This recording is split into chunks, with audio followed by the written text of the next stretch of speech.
I'm Wallace Stewart, W-A-L-L-A-C-E. Stewart is S-T-E-W-A-R-T. What is your birthday?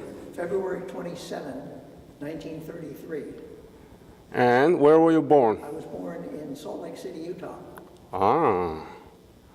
And Raised in San Francisco.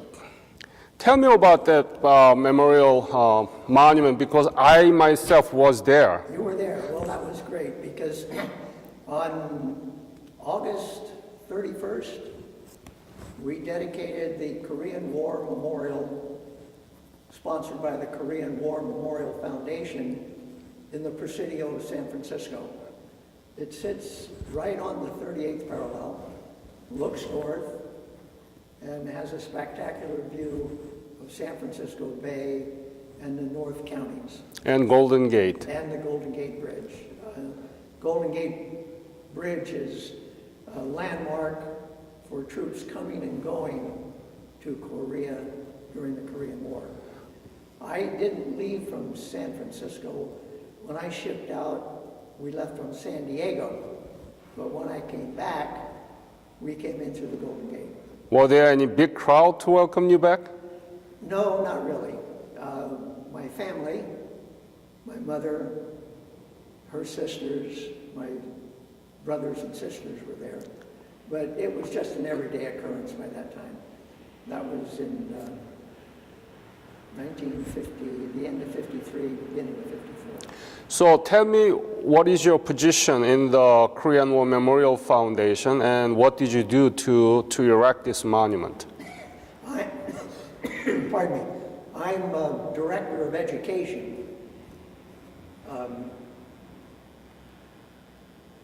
I earned my living as a teacher, so I was the only one with professional educational background, and they asked me if I would do it, and I gladly accepted the honor. Mm-hmm. So right now, we're starting slow. I have a 3-day lesson plan that I intend to teach to 4 classes in San Francisco over the November 16th, 17th, and 18th. About Korean War? It's a broad generalization of the Korean War. It's impossible to encapsulate the entire experience in 3 days. So I'm starting slow and introducing the students to Korea. Mm-hmm. They'll be given a blank map, and they will find certain salient points, both political and geographic points, so that I know that when we talk about Korea, they will know what we're talking about. It'll be right there in front of them. Then they will have certain themes to investigate. Just for example, one of the political problems during the war was the turmoil between General Douglas MacArthur, who was commanding general, and President Harry Truman. So they have to investigate the Truman-MacArthur turmoil. And there's maybe six different topics that I've got divided up. I'm going to divide the class into groups of 5 and have each group do a research project and then make a report on the 3rd day. Have you done that before, or is it brand new policy? Okay, so nobody has ever done? No, this is my own brainchild. And that's my whole thing that my foundation is based on, because despite such great outcome out of your sacrifice and honorable service that happening in the South Korea, Republic of Korea, we haven't done anything to teach about this. Yeah. Why is that? Why this war has been known as forgotten?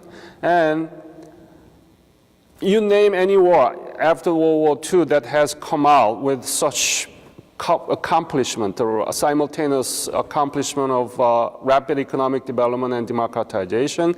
We are strongest ally now in East Asia, US and Korea.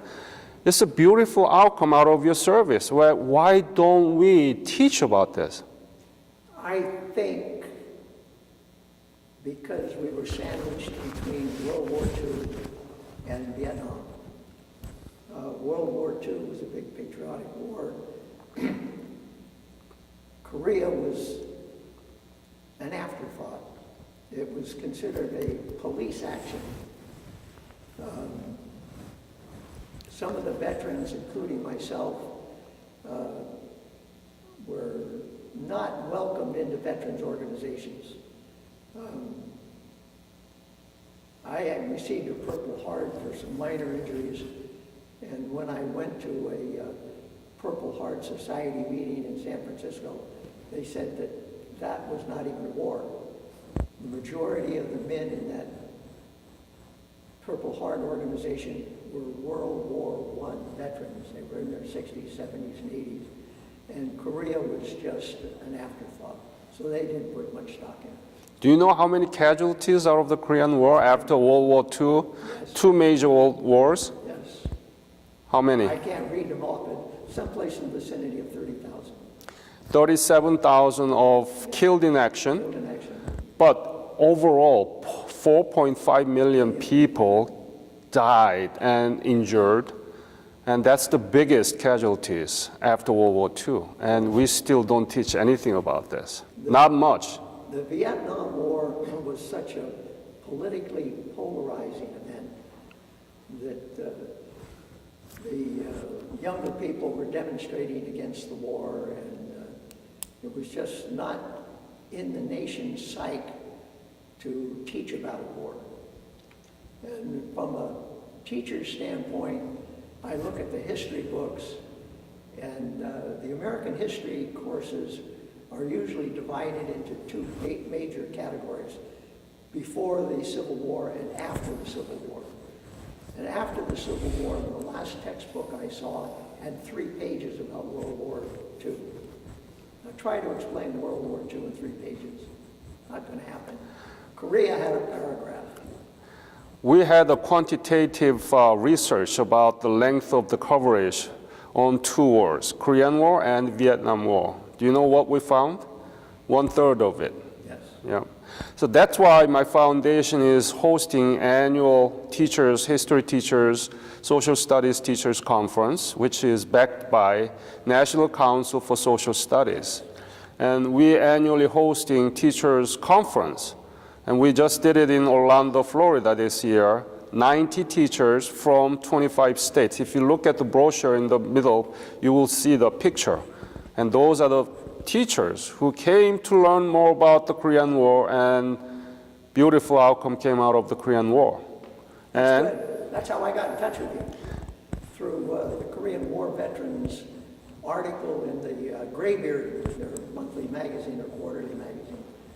And I saw your picture with the chairman of the National Council, yep. Social Studies.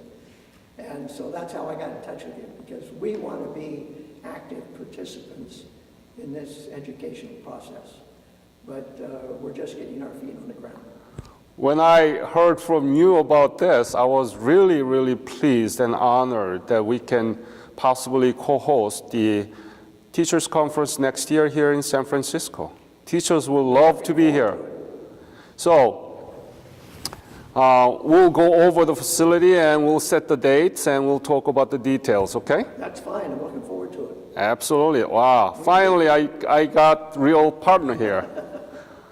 I've done some preliminary investigations, and the Marines Memorial Club has some facilities that will fit our requirements, and enough satellite hotels that everybody will be within walking distance. Oh.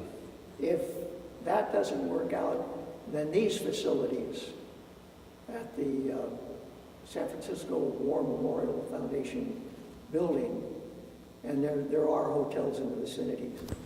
It's not just about the great location of San Francisco and Marine Memorial, but California is the biggest state, and which leads the curriculums and the directions of the history textbook for our K-12 system.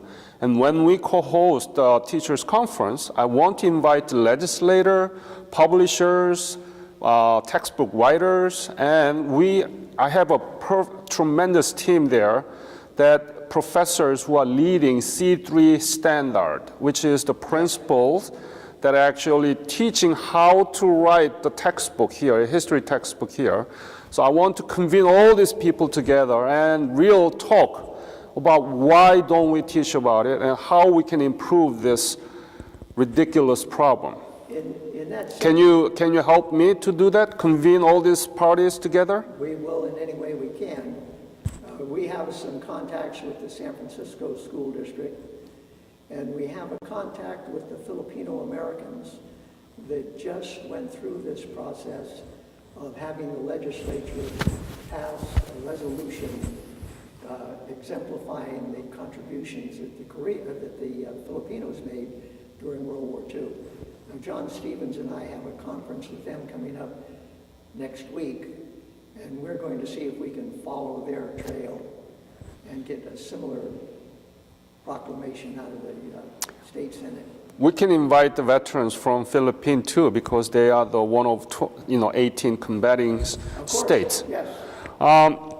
So I was so pleased to see that memorial. It was so beautiful, that National Cemetery looking over that Golden Gate Bridge, and I know those who are buried there will love to see us crowd there. Spectacular location. John Stevens and Don Reed, they were the ramrods behind the entire foundation, and they were the ones that selected the site, and they did a heroic job. I want to have events there with the teachers, and we are looking forward to have more than 200 teachers next year. So we need to work. 200, yes, our work's cut out for us. It's a piece of cake. Yeah, piece of cake. California has so many teachers. Okay, let's go back to your service. So tell me about your families when you were growing up, your parents and siblings. You were born in Salt Lake City, and when did you move to San Francisco? The same year. In fact, my father had moved before I was born. He was an office machine repair mechanic, and he worked for Burroughs Incorporated. They were the Hewlett-Packard of the 1920s, 1930s. And he was transferred from Salt Lake to San Francisco. My mother wanted to stay with her family until I was born, and then she joined him in July of 1933. And I went to school in San Francisco. I wasn't a great student. When I was in high school, I was more concerned with girls and sports. My mathematics classes were fine, but the other classes just didn't turn me on. Doesn't matter. You become a mathematics teacher, right? Okay. So what high school did you graduate? Lincoln High School. Lincoln? Yes. When? Well, I actually didn't graduate. You- I was in the Marine Corps Reserve. I joined the Marine Corps Reserve in January of 1950. Mm-hmm. And this was a macho thing to do. You know, you were high school kids, you're gonna be a Marine. And we went to weekend meetings, and it was over at Treasure Island. We got to drive these amphibious tractors around San Francisco Bay, and it was quite an adventure. What a nice. When the war broke out, the first question was, where is Korea? So that's my question. Did you learn anything about Korea during your high school or middle school? No, No? nothing. I didn't have a clue where Korea was. You didn't know I where? didn't. I had to go get an atlas. And that little place, you know, an atlas of the Asia, Korea is just a speck. And I thought, what are we doing there? I didn't know. But How did you come to know of the breakout of Korean War, actually? radio broadcast. There was limited television in 1950. We got a phone call from our reserve unit putting us on standby status, which shocked my mother. She said that I told her that it was just San Francisco, and there I ended up going to Korea. She didn't know where Korea was.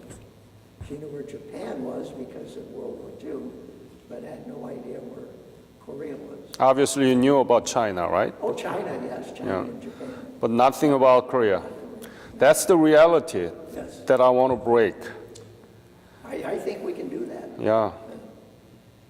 So, what did you do? You were called to action, right?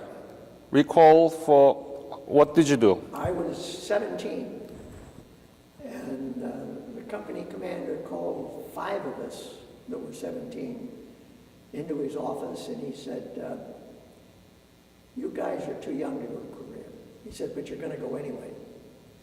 He said, you have no training, but we're going to Korea. Unless, there's one way out. Mm-hmm. You join the regular Marine Corps. If you join the regular Marine Corps, I will sign your discharge, your honorable discharge, from the reserve, and then you'll be trained. So out of the 5 of us, 3 of us joined the Marine Corps. The other 2, they were a little bit older, and they said, nah, we're going to Korea. They were macho. One of them ultimately died at the invasion of Incheon, driving one of the amphibious tractors. But me and my 2 friends went to Marine Corps Recruit Depot in San Diego. Mm-hmm. We did our boot camp there. And then we were... How long? 12 weeks. Uh-huh. We finished in early October. And then we were sent to Marine Corps infantry training at Camp Pendleton, Mm-hmm. which is north of San Diego. And there we had another 5 or 6 weeks of infantry training. And then we were on standby to ship out, become one of the replacement drafts. But once again, we were called into the office. Company commander said, Stewart, how old are you? I said, sir, I'm 18. He said, you lie. You were 17. I was 17. That was in December of 1950. And he said, you lie. You're going to casual company, which is for further distribution. And I was sent to a naval ammunition depot in Keyport, Washington, where I stayed for about 18 months. Mm-hmm. And then I came back to Pendleton and did some refresher training, and I shipped out in September of 1952. Do you remember the date? Where did you depart from? San Diego. San Diego? Yes. That's proximity to Camp Pendleton. Most of the Marine Reserve or Marine forces that shipped out went out of San Diego. At the time, what was your MOS? 0331. 0331, which is machine gunist. I started out as an ammunition carrier. Mm-hmm. Ammunition carrier. How heavy it is? 20 rounds to the pound. So we had the ammunition in boxes of 250 rounds. They were a linen belt. Machine guns a belt-fed weapon. 20 round, how much pound? 1 pound. 1 pound. So you have 20? 20 pounds. Uh-huh. Yeah. And we had to carry 3 or 4 of those. It's not bad. Oh, 3 or 4 of those. So we could run through ammunition pretty quick. So 80 pound. And then your normal gear, your normal, your personal weapon, your personal items, your canteen. But my question is, were you impatient about being dispatched to Korea? Yes. Were you afraid? Are you scared? Or please be honest. We weren't smart enough to be afraid. This was a life-changing experience. No, we were looking forward to it with great anticipation. Looking forward to going to war? Yes, yes. Unbelievable. Marines are like that. Your first engagement, though, you begin to question, what am I doing here? And did you know where Korea was at the time that you were departing? Then I knew exactly where it was. Okay. And I knew what the topology was, and North Korea, South Korea, all the famous battles. What did you know? Anything other than location about Korea? What did you know at the time that you were departing? Not much. Still not much, right? Yeah. So Stewart, with no knowledge about Korea, in 1952, leaving for Korea, but you went through Japan? Japan, Where? Kobe, Kobe. and then to Sasebo, and then to Incheon. Tell me about the Japan. How long were you did you stay there, and what was your impression, image? We stayed there about 20 hours, I guess. We got in late, 2 o'clock in the afternoon. And then we had the sand inspection, then we got Liberty. And we had to be back by midnight. And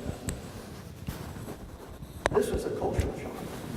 I had never been to an Oriental city. And of course, Marines, I had for the first bar they could find, start drinking beer and riding the rickshaws. We managed to get back to the ship in time. Managed. Some of them were staggering pretty good. Anybody talking to you about Korea at that point? No report about the war, where it was, and so on? Not really. We hadn't been, at that time, during the Korean War, the Marines sent replacements by individual rather than unit. In other words, we were 1,500 men on a ship. We had no idea which unit in the 1st Marine Division we were going to be placed. When we got to Incheon. When did you arrive in Incheon? Must be October? October. Had to be late September we left. I think we got to Incheon October 20th and October 21st. Today might be an anniversary. You never know. You know, my cousin who served in World War II talked to me while I was going through training and what have you, and he says, keep a diary. And like a dummy, I didn't. You didn't? I didn't. Ah. I wish I had. I would have known these dates, and I wished I had the names of the people I served with. But your memory fades with time, and not only that, at the time we knew each other by nickname. I was Stewart, or Stu. My friend was the Greek. He was of Greek descent. I have no idea to this day what his name was. So tell me, what was the image of Japan?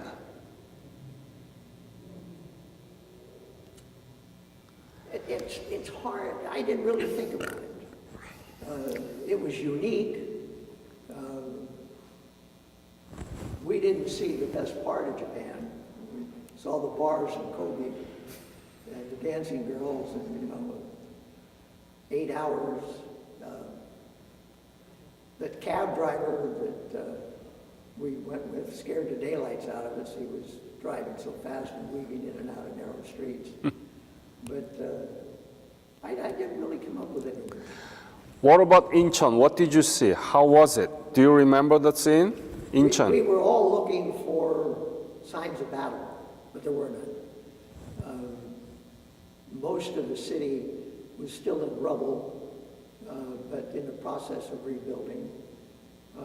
I had friends that landed at Womidoo, so I tried to identify Womidoo, but I was unsuccessful. And not having a map, I was just looking at various places. We were put aboard trucks and sent to Ashcon City, I think it was, for disbursement through the Munsanni, right? Around. Munsanni. Yeah, but. Oh no, this was still south of Munsanni. Okay. I can't remember the name. 의정부? Anyway. Anyway. But you told me that you went back to Korea 2010, right? I did. And where did you land? Incheon. Incheon. So you have a perfect picture of now and then. Tell me about it. Tell me, what did you feel about it? It was to the point where I thought we landed in the wrong place. because the Korea that I knew in 1950 didn't exist. In 1950, Korea was an 18th century agrarian economy. They tilled the fields with mules, ox. They planted the crop by hand. They fertilized it with night soil. Human waste. There was no paved roads out of Seoul. And there was one bridge across the Han River. I think there was 32 bridges across the Han River when I was there in 2010. 32? 32. Oh, I didn't That's even. what I was told. I didn't count them. The only thing I recognized on my return trip was the folk village in Seoul, which, as you know, was a reconstructed village that they set up to show the Korean culture, to teach their children the culture. Yep.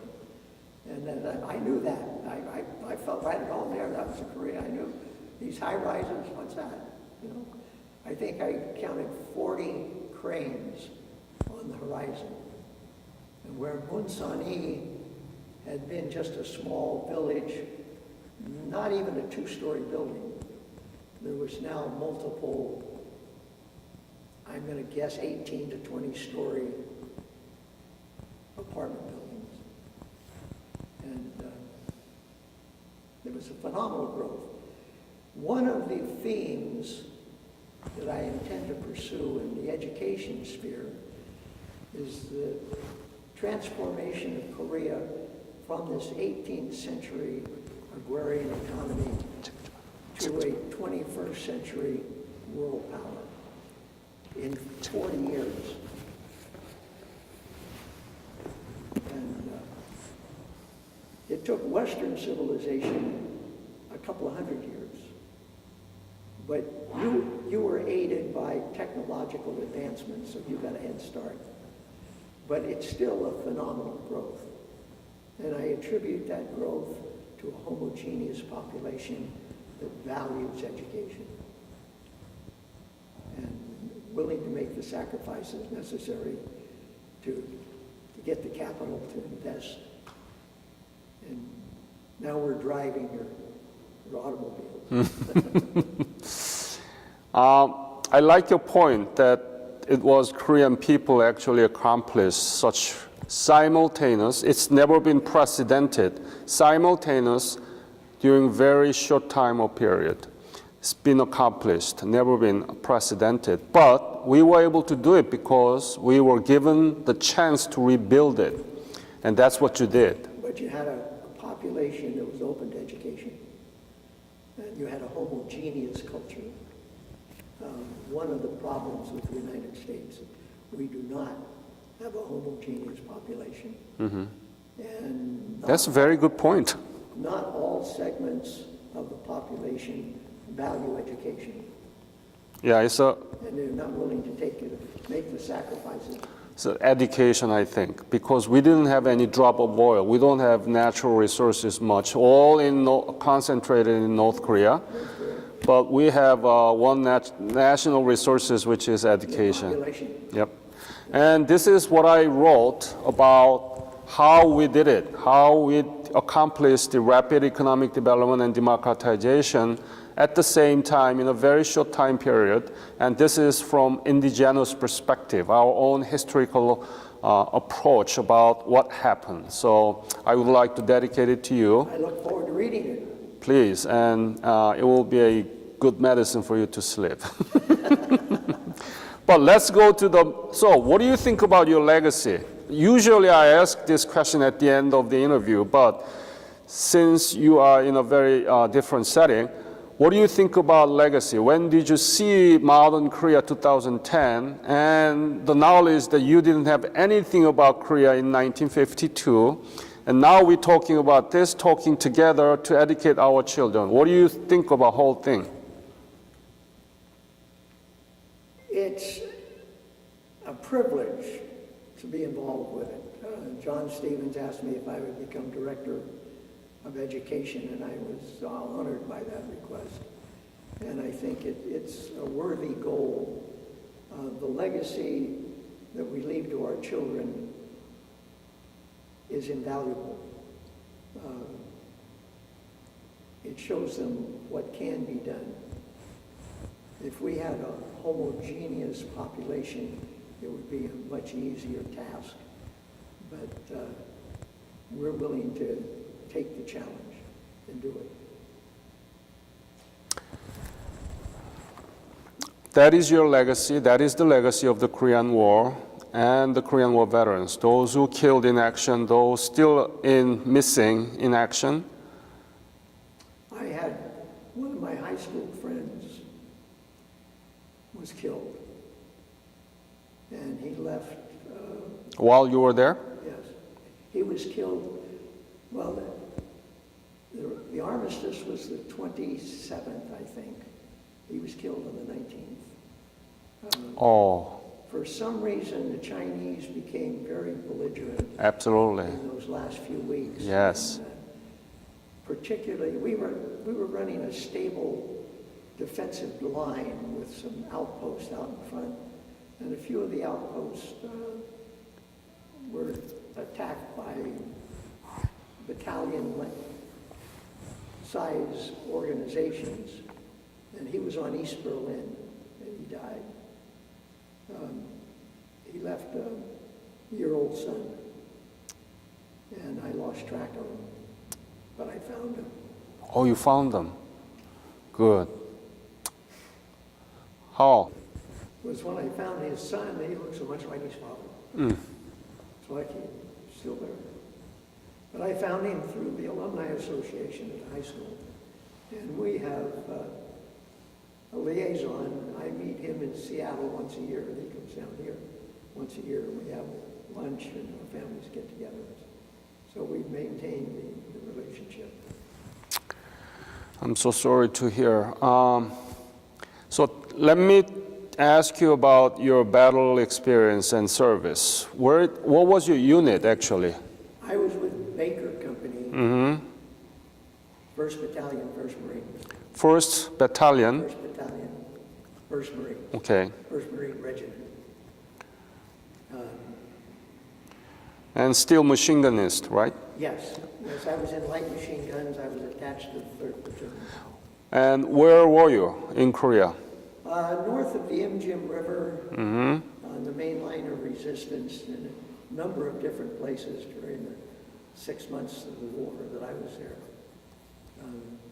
We would be on line for an indeterminate amount of time. We'd share our responsibilities between the main line of resistance and various outposts.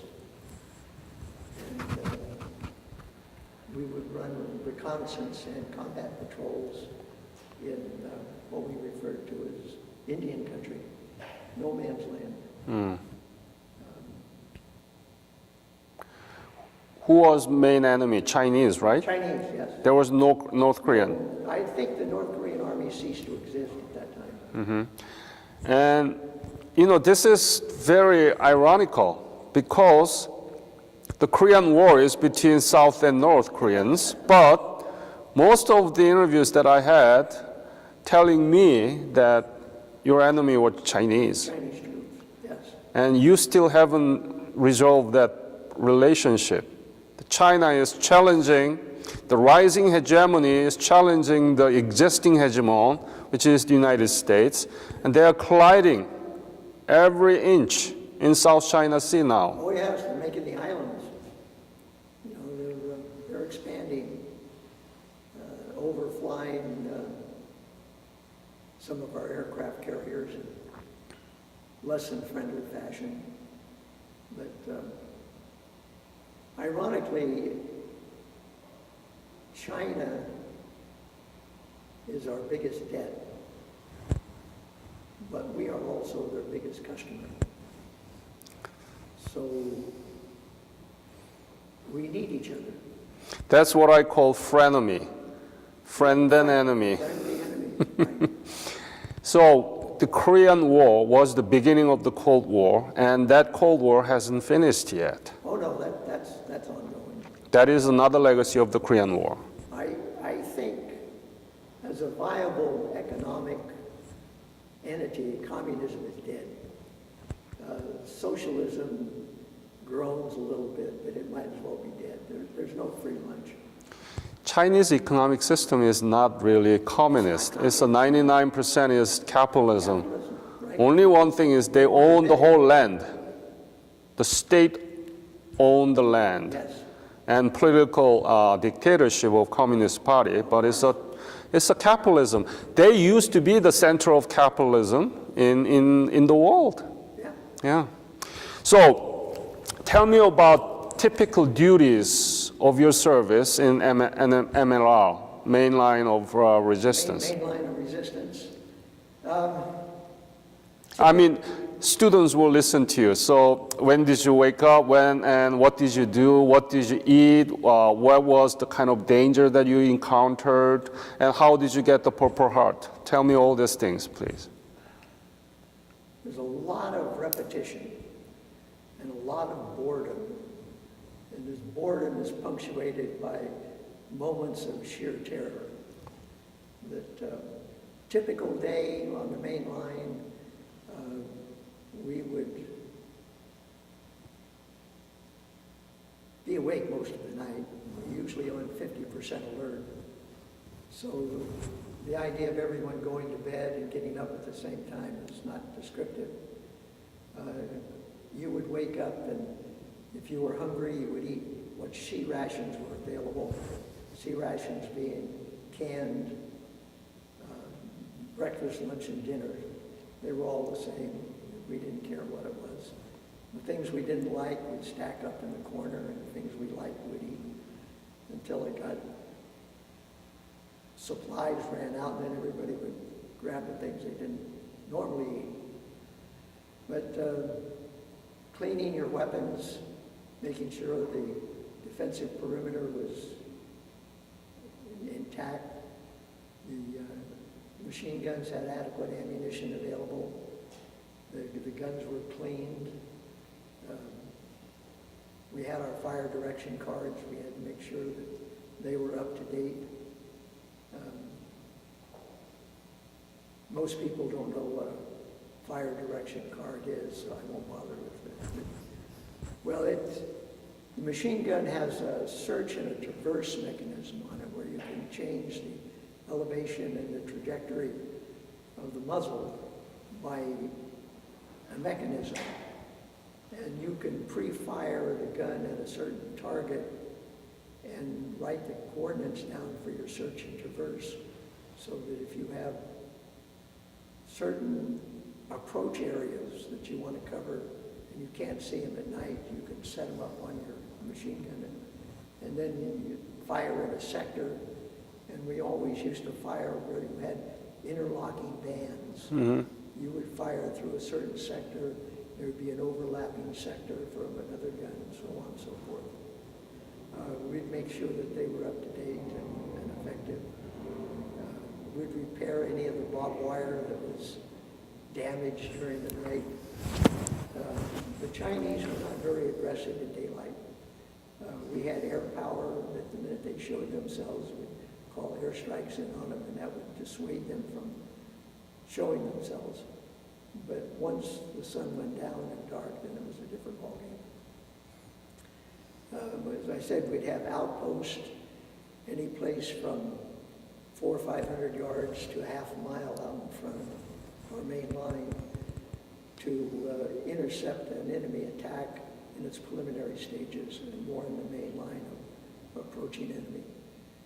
And we would run reconnaissance patrols, four men. Marine Corps platoon is divided into 3 squads. Each squad has 13 men. The 13 men are divided into 3 fire teams of 4 people each. And they have 1 automatic rifle and 3 rifles. And we would go out as a 4-man team. And the machine guns would rotate in with the regular guys just to give everybody an opportunity out in rice paddies. The patrols could be rather dangerous. Must be, right? Especially at night. I prefer it at night. Why? I can see better. Really? Yeah, during the day everybody can see. At night I can see. I have a pretty good night vision. And, So you're a night owl. yes, provided no moon. We didn't like the moon. We'd time our patrols to wait until the moon hadn't come up or had at least set. More than one experience, we were in an area of dried up rice paddies that had been vacated by the farmers. And of course the rice paddies had dikes all around them, and these dikes became trails. And more than one occasion we'd have to bail out and get into old rice paddies. And I've had Chinese troops walk close enough for me that I could touch them. I think they could hear my heartbeat. But fortunately they didn't. How did you get the Purple Heart? And when was it? It was in April of '53. Mm-hmm. And it was on an outpost, Hedy. Hedy? H-E-D-Y. H-A-H-E-D-Y. H-E-D-Y. Hedy. It looked like a woman's breast, and Hedy Lamarr had beautiful breasts, so we called it Hedy. No tactical reason whatsoever. But we were out there in squad strength. We were supporting the squad with the section machine guns, light machine guns. And we got probed, and a mortar round came in nearby, and I got some shrapnel in my right side. It wasn't life-threatening. When we got back and got relieved, I was sent down to the Easy Medical Company, called the Easy Men. And Where was it? it was down below the main line, maybe Okay. a quarter of a mile, half a mile. Mm-hmm. I walked down. And I was pretty young looking. I was 19, but I guess I was 20 at the time. But I didn't look 20 years old. So the one Navy surgeon that took the shrapnel out of my arm, he said, "How old are you?" And I told him. He said, "I don't believe you." So he wouldn't release me until the company gunnery sergeant came down and verified that I was 20 years old. And of course, that made the gunny a little upset. What the hell are you doing, Stewart? That's the time period for stalemate. It's been really a tug of war between Chinese and Americans and other UN forces around MRL.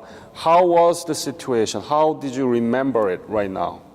Was it really intensive every day, or tell these things to the students because they don't have any idea about the stalemate? Well, I don't like to talk to students too much about that.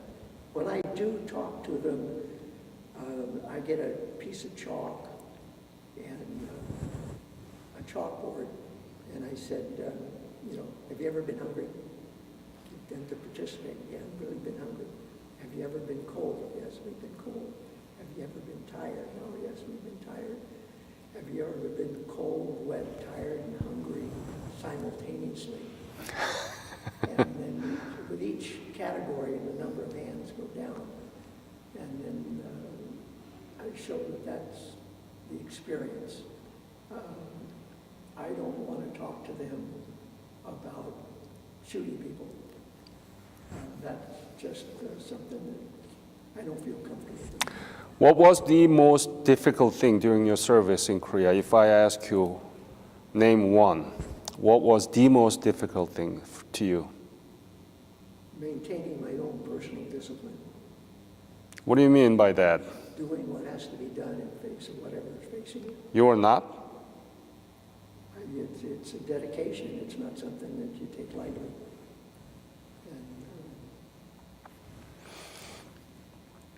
When did you leave Korea? Let's see. After the war ended, I was actually transferred to MP Company, Military Police Company. And they, in turn, sent me temporarily to the Army. I was stationed with the Army 55th Military Police in Seoul. Mm. And I was down there until December of 53, and that's when I came home. So you look around Seoul. Oh, yes. Tell me about Seoul that you saw, and tell me about the Seoul that you saw in 2010. Oh, that's two different Souls. There were a few two-story buildings. There was some traffic. The roads had been paved, but they were still not good. There was one bridge across the Han River.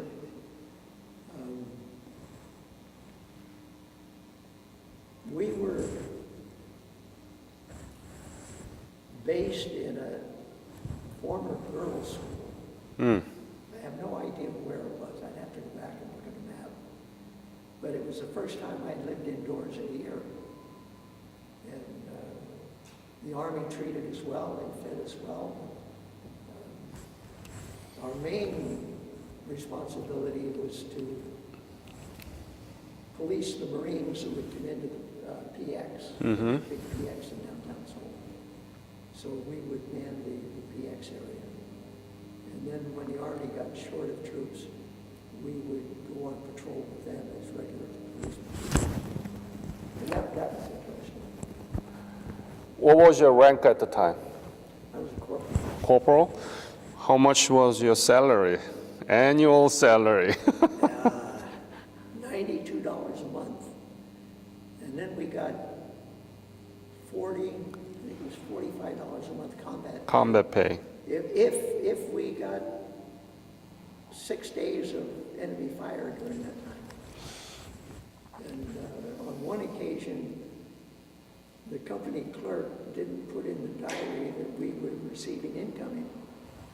So after that, one of the things we did every morning was we'd find an area that was clear and we'd roll a hand grenade down the hill and then call the CP and tell them we were catching incoming so we could get our combat pay. Oh, combat pay, okay. You created it. We created it. Good. You are very You gotta creative. be creative. Yeah. Thank you so much again, sir. Well, thank you. It's been my pleasure. Thank you.